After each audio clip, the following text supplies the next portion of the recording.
Les philosophes des Lumières utiliseront plusieurs moyens pour diffuser leurs idées. Le premier d'entre eux est un livre, l'encyclopédie. Il s'agit plutôt d'une collection de livres qui a pour but de rassembler toutes les connaissances des hommes.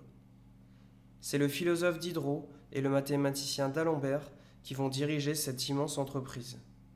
Au total, plus de 160 auteurs vont participer à l'élaboration de 74 000 articles qui abordent des thèmes aussi variés que la botanique, la géographie, l'anatomie humaine. Lors de sa publication, l'encyclopédie a provoqué un enthousiasme extraordinaire auprès du public. Mais notons qu'il se limite à ceux qui savent lire, c'est-à-dire à un nombre très limité de personnes au XVIIIe siècle. Nous pouvons remarquer qu'au bas de la couverture, le roi a donné son approbation à la parution de l'ouvrage, ce qui est obligatoire en cette période de monarchie absolue. Comme beaucoup d'autres philosophes et scientifiques des Lumières, Voltaire va participer à l'écriture de l'encyclopédie. Voici l'article torture qu'il a rédigé.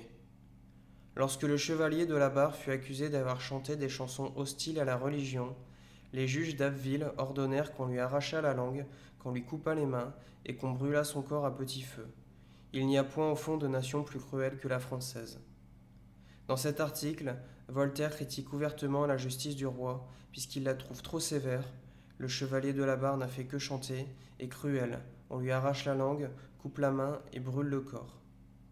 Très rapidement, l'encyclopédie deviendra un moyen pour les philosophes de critiquer la société de leur temps et d'exprimer leurs idées nouvelles. Sur ce tableau de Jean Humbert, intitulé Un dîner de philosophes et peint en 1772, nous voyons Voltaire au centre, en train de demander le silence à ses invités. Tous se taisent, ou presque, car à sa droite, Condorcet continue sa conversation. Mais à sa gauche, le philosophe Diderot et le mathématicien d'Alembert gardent le silence.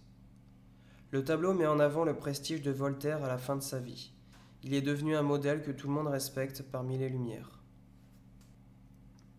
Même si cette scène n'est pas tout à fait réelle, car les invités ne sont jamais venus tous en même temps au château de Ferney, ce dîner organisé par Voltaire est une pratique courante dans les milieux intellectuels du XVIIIe siècle.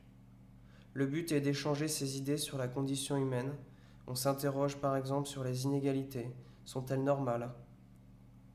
Les philosophes et les scientifiques font également part de leur dernière lecture et, on l'imagine, critiquent le contrôle de l'Église sur les consciences et le pouvoir absolu du roi.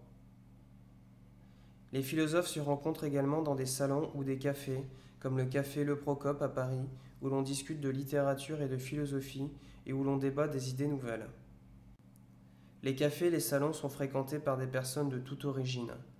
Des philosophes comme Jean-Jacques Rousseau, des médecins ou économistes comme François Quesnay, des aristocrates comme le duc de Nivernais, des artistes comme le peintre Joseph Vernet, des grands bourgeois comme Anne-Marie Dubocage, des membres du clergé comme l'abbé Raynal, des architectes comme Jacques-Germain Soufflot, des savants comme Paul-Thierry d'Holbach. Les commentaires et les réflexions de ces personnes, venues d'horizons divers, favorisent la stimulation intellectuelle et le développement d'idées nouvelles.